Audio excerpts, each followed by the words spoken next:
आज विधानसभा मौसुमी अधिवेशन द्वितीय दिन अनास्था नोटिस प्रसंग में बाचस्पति निष्पत्ति को अपेक्षा कांग्रेस गतकाली विधानसभा सचिवों निकट में अनास्था नोटिस देछि। विधानसभा विधि व्यवस्था अनुसार कांग्रेस अनास्था नोटिस देछि कि नाही, ए अधिवेशन समय यह आलोचना हेबो कि नाही, सबकिछि बाचस्पति निष्पत्ति को अपेक्षा करा जाइछि।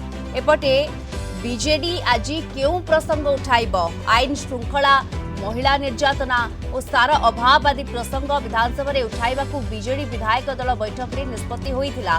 तेणु बीजेडी आज केउ आभिमुख्य आपणेइबो ता उपरे मध्य नजर। विभिन्न प्रसंग में सरगरम रही पारे गृह।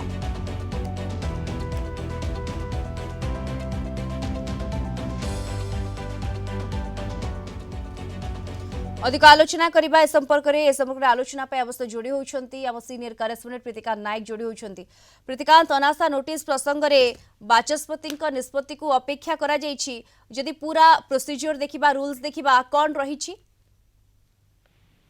दीप्ति देखो, विधानसभा मौसुम अधिवेशन आज द्वितीय दिन बेस सरगरम हो पारे, कारण ऑलरेडी कांग्रेस अनास्था प्रस्ताव उपर नोटिस दे सारी आउ ए नोटिस ग्रहण होउची कि नहीं, अर्थात दिन धार्य होउची कि नहीं, विधानसभा रूल्स और प्रोसीजर अनुसार कांग्रेस विधायक माने सेमाने नोटिस देइचंती कि नहीं, ये समस्त कथा बाचस्पति ऊपर निर्भर करुची। जदि नोटिस टी ग्रहण हुए ताहले केबे गृह भितर आलोचना हबो, ये सबु किछि बाचस्पति ऊपर निर्भर करुची। किंतु जदि आपण पार्लियामेंट रूल्स एंड प्रोसीजर को देखिबे, जेते बेले नो कॉन्फिडेंस मोशन आसे लोकसभा रे, सेते बेले जहाँ विधि व्यवस्था रही पार्लियामेंट 50 जन सदस्यों समर्थन आवश्यक ये प्रस्ताव आनिबा पई। आउ एठी जहाँ रही मिनिमम 15 जन, कारण विधानसभा समुदाय सभ्य संख्या होची 147, तेणु 15 जन मिनिमम सभ्यंकर आवश्यक। तेणु गतकाली कांग्रेस तरफ जो नोटिस दिखाई से 15 विधायकों समर्थन रही दस्तखत नोटिस दिखाई, कारण कांग्रेस 14 और सीपीएम जड़े विधायक अच्छा दस्तखत नोटिस दिखाई। द्वितीय कथा हूँ स्पीकर पार्लियामेंट प्रोसीजर अनुसार स्पीकर समय निर्धारण कर संपूर्ण अधिकार रही।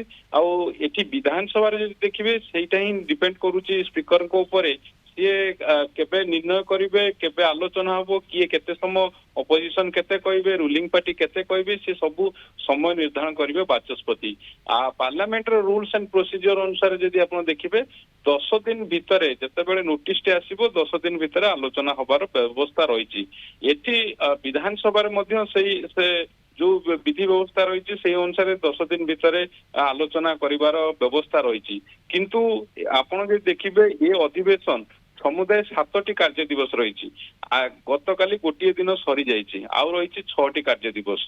तेणु यही अधिवेशन में आसीबो कि नहीं, ये समस्त कथा वर्तमान बाचस्पति ऊपर निर्भर करुच्ची। द्वितीय कथा आपन कहि रखिया को चाहिए, आपन जे देखिबे बीजेडी रो आभिमुख्यटा कोन रहिबो ता मध्य वर्तमान सुधा स्पष्ट ही नहीं, कारण गतकाली जो नोटिस कांग्रेस तरफ दिया जाइए विधानसभा सचिवों निकट, तापर कांग्रेस विधायक माने बीजेडी विधायक मानू बीजेडी समर्थन लोड़ी। तेणु बीजेडी नेतृत्व कौन निष्पत्ति नौचन ताकू अपेक्षा करा जाइए।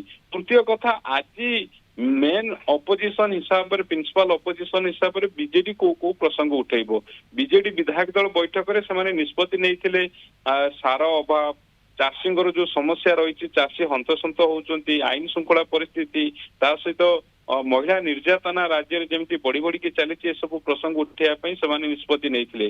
तेणु आज कौ प्रसंग मुलतवी नोटिस आणुचंती आ कौ प्रसंग को लेकिन इश्यू करुचंती, ये समस्त कथा किछि समय भितर स्पष्ट बिल्कुल किछि समय पर स्पष्ट हो सब कथा आम कहि परिबा। धन्यवाद आपनको। आम सीनियर करेस्पोंडेंट प्रीतिकांत नायक जोड़ी होइथिले, सविशेष सूचना दउथिले।